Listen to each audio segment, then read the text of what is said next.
Hello, on this brisk, cool morning in Charleston, South Carolina. I had a little bit of a restless night last night. The baby was up all night with a fever, and so it gave me a lot of time to think about a lot of things just because I couldn't fall asleep because I had to keep getting up with him. And one of the things that I thought I would talk about today was based on some comments that I've had lately, just wondering how I do everything that I do. And I've gotten that question over the years as people saw me develop and create 1111 magazine and have 1111 talk radio, and then, have the Believe Healing Center, or do different other types of events and still handle, being able to touch people or do my postings on Facebook, which are my way of sharing wisdom, and now adding the YouTube videos and having online coaching programs and writing a book and creating a Rebel Road tour. I do know that that looks like a lot of stuff, and it is a lot going on. I'm not going to deny that this is a tremendous amount that is taking place. And if one allows themselves to make a list of everything that they're doing, then of course you're going to get overwhelmed. You can't help but get overwhelmed because there's so much to look at. And then once the mind grabs hold of, oh wow, I've got this much to do, the mind automatically starts thinking of all the things that it needs to do to prepare, or what's the future going to look like, and it sends you in all these directions rather than in the focus of what you're desiring to create.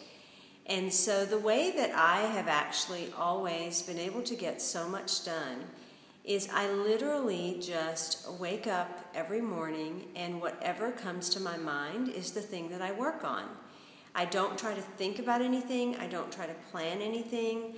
I don't make a list or an agenda or even do a survey of all the projects that I have going on. In the back of my mind, I think I know all of that, but if I let myself really think about all I was trying to do, I would get overwhelmed.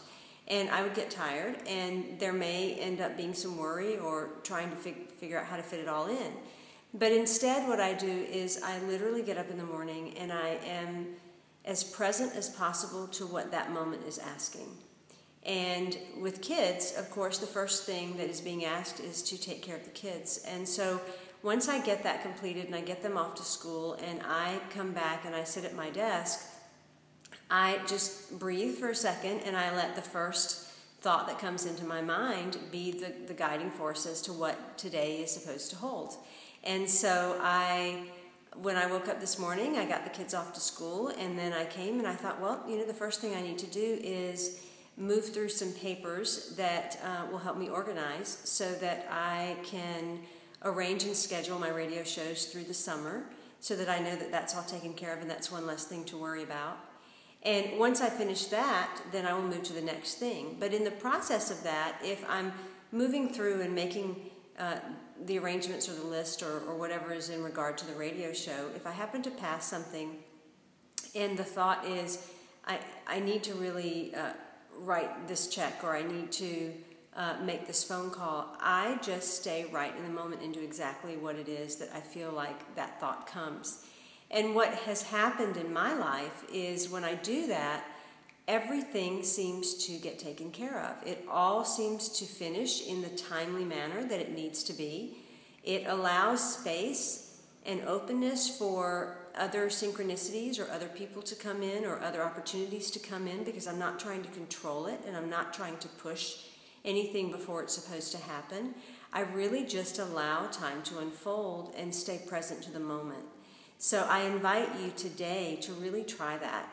Just really stay present to what every moment is asking of you. And if it is asking you to take out the trash, then take out the trash. If it is asking you to stop for a second and have lunch, then have lunch. If it's asking you to sit down and write a blog or read a book or create something or go to work, then do whatever it is asking you to do, and be open and available and present to the moment so that you can also be open and available and present to the signs, the symbols, the synchronicities, the opportunities, the conversations, the people, any and everything that is going to happen in that moment for the purposes of unfolding you to the next greater possibility.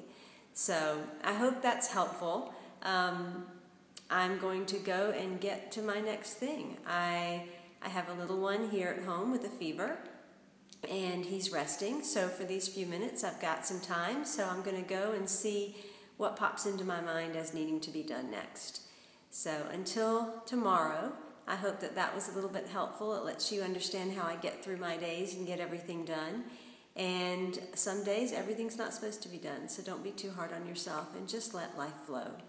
In love, of love, and with love. I'm Simran Singh, and I'm hoping that tomorrow I can let you know that the websites are up, but I'm waiting on some people. So it will be sometime this week. I'm really excited at what they're starting to look like. That's been a huge creative process, and I love creating. I think that that is what every human being on the planet was born to do. I think that is our ultimate true life purpose, is to truly be creators, because to me, being a creator is the image and likeness of our own creator. So go out and create something wonderful today. I love you, and I'll talk to you tomorrow. Bye.